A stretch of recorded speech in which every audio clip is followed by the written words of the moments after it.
మనల్ని సరిచేస్తుందా? దావీదున మನೆಯನ್ನು ನಾನು ಕಟ್ಟುತ್ತೇನೆ. దావీదు ఇంటిని ಆ కట్టెను. ದಿನದಲ್ಲಿ ನಾನು ದಾವೀದನು ಬಿತ್ತು ಹೋಗಿರುವ ಗುಂಡಿಯನ್ನು ಎತ್ತಿ ಅವನನ್ನ పడిపోయిన దావీదు గుడారమును ఆ దినమున నేను లేవనెత్తి దాని గోడలను బాగు చేసి దాని పోయిన ತೆಲುಗಲ್ಲಿ ಕರೆಕ್ಟ್ ಆಗಿ ಹೇಳ್ತಾರೆ, ಕನ್ನಡದಲ್ಲಿ ಬಿದ್ದು ಹೋಗಿದೆ ಅಂತ ಹೇಳಿದ್ದಾರೆ.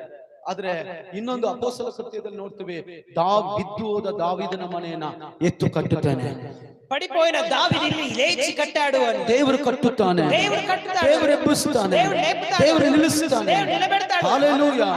ಎಫೆಸರ್ ಪುಸ್ತಕ 1ನೇ ಅಧ್ಯಾಯ 9ನೇ ವಾಕ್ಯ. ಎಫೆಸರ್ ಪುಸ್ತಕ 1ನೇ ಅಧ್ಯಾಯ 9ನೇ ವಚನ. ಆ ದಿನದಲ್ಲಿ ನಾನು ಎಲ್ಲವನ್ನ ಜನರನ್ನ ಸರಿಪಡಿಸುವೆನು. ಆ రోజుగా నేను అన్ని జనములను నేను సరిచేసేదను. ಇವತ್ತು ಅಲೈನ್ಮೆಂಟ್ ಇಲ್ಲದೆ, ಸರಿ ಇಲ್ಲದೆ, ಲೋಕದಲ್ಲಿ ಒಂದು ಕಾಲು, ದೇವರಲ್ಲಿ ಒಂದು ಕಾಲು, ಹಾಗೆ ಈಗ ಜೀವಿಸುವವರನ್ನ ದೇವರು ಸರಿಪಡಿಸುವನು. చూడండి, ఇప్పుడు కాలం సరిలేక లోకంలో ఒక కాలు, సంఘంలో ఒక కాలు పెడుతున్నారు.